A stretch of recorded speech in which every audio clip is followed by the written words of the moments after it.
तो देखिए क्वेश्चन क्या कहता है, समझने का प्रयास कीजिएगा ना। कहता है सूर्य का उन्नयन कोण जब किसी सीधे खड़े खंभों की छाया और उसकी ऊंचाई बराबर हो तब क्या होगा। सूर्य का उन्नयन कोण बताना है, क्या होगा, कब बताना, जब सूर्य का उन्नयन कोण, देखिए एक जो है ना यहाँ पे एक आधार बना लेता है, बेस बना लेता है, यानी जमीन बना लेता हूँ, ठीक है। तो कहता है सूर्य का उन्नयन जब किसी सीधे खड़े खंभा, एगो खंभा दे देता हूँ, तो यहाँ पे हमने क्या किया, एक खंभा दे दिया।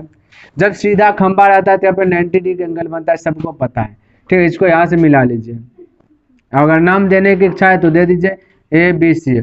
हमें ऑब्जेक्टिव, हम ऑब्जेक्टिव बता रहे हैं, इसको समझिएगा ऑब्जेक्टिव की तरह से। कहता सीधे खड़े खंभों की छाया और उसकी ऊंचाई बराबर है। कहता छाया और उसकी ऊंचाई जो ना, ये दोनों क्या है बोला है ना, ऊंचाई और जो छाया है वो आपस में बैलेंस है। तो कहता कि कितना डिग्री एंगल बनाएगा, तो प्यारे साथियों यहाँ पे 45 डिग्री का बनाएगा। जब ये दोनों बैलेंस में, ये 45 डिग्री का एंगल बनाएगा, ये भी 45 डिग्री का एंगल बनाएगा, तब जाकर के त्रिभुज के तीनों कोणों के योग होगा 180 डिग्री।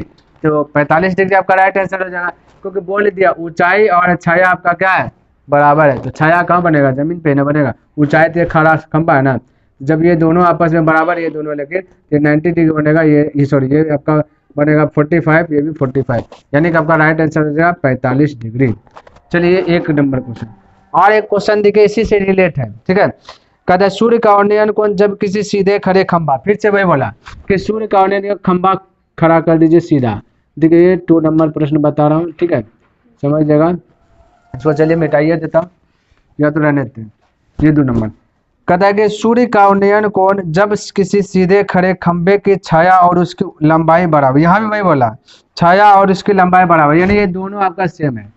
तो यहाँ पे बोलिएगा 90 डिग्री होगा, तो ये होगा आपका 45 डिग्री, ये भी होगा 45 डिग्री, है ना। ये होगा ए, ये होगा बी, ये होगा सी। बोलिएगा कि सर जी ऑप्शन तो है नहीं, तो ऑप्शन आपको चेक करना है। ऑप्शन ए में दिया गया π/2, देखिए ए में दिया गया π/2, बी में दे दिया गया π/3 दिया ना, π/3, और सी में दिया गया π/4, और डी की बात किया जाए दिया गया π/6। तो बिल्कुल आपको चिंता करना नहीं, आपको तो पता चल गया ना, एक नंबर का क्वेश्चन जो है 2 नंबर का, लेकिन ऑप्शन जो है कि बदल दिया। एक नंबर में ऑप्शन एक में था 45 डिग्री, इसमें डिग्री में नहीं दिया गया, इसमें पाई करके दिया गया। तो साथियों जब भी इस कैटेगरी का प्रश्न रहे ना और आपको डिग्री में आंसर निकालना हो और आपको ये पाई में ऑप्शन दिया रहे, तो पाई को 180 डिग्री एज्यूम करके चलना है। अब जब पाई का स्थान पे 180 रखेगा, यहाँ भी रखेगा 180, यहाँ भी रखेगा 180, यहाँ भी रखेगा 180, यहाँ भी रखेगा 180। जो ऑप्शन 45 डिग्री दे देगा वही आंसर। ये 2 से कटाएंगे 180, तो ये 90 डिग्री आया, हमें 45 डिग्री वाला खोजना है। 3 से कटाएंगे, 3 6 कटाएंगे 60 डिग्री आया, ये भी नहीं आया, ये पाई खत्म हो गया है, पाई का स्थान पे 180। 4 से कटाएगा तो ये 45 डिग्री आ गया, यानी कि ऑप्शन नंबर का सी हो जाएगा π/4। तो ध्यान में रखना कि किस तरीके से दे रहा है। रेडियन में पाई का वैल्यू 180 डिग्री होता है, इसलिए यहाँ पे पाई का वैल्यू क्या दे रहे हैं 180 डिग्री, और कटा करके चेक कर लें कौन ऑप्शन होगा 45 डिग्री देता है। ऑप्शन नंबर सी आपका 45 ये आपका सी हो गया। क्लियर है, चलिए इसको लिखिए।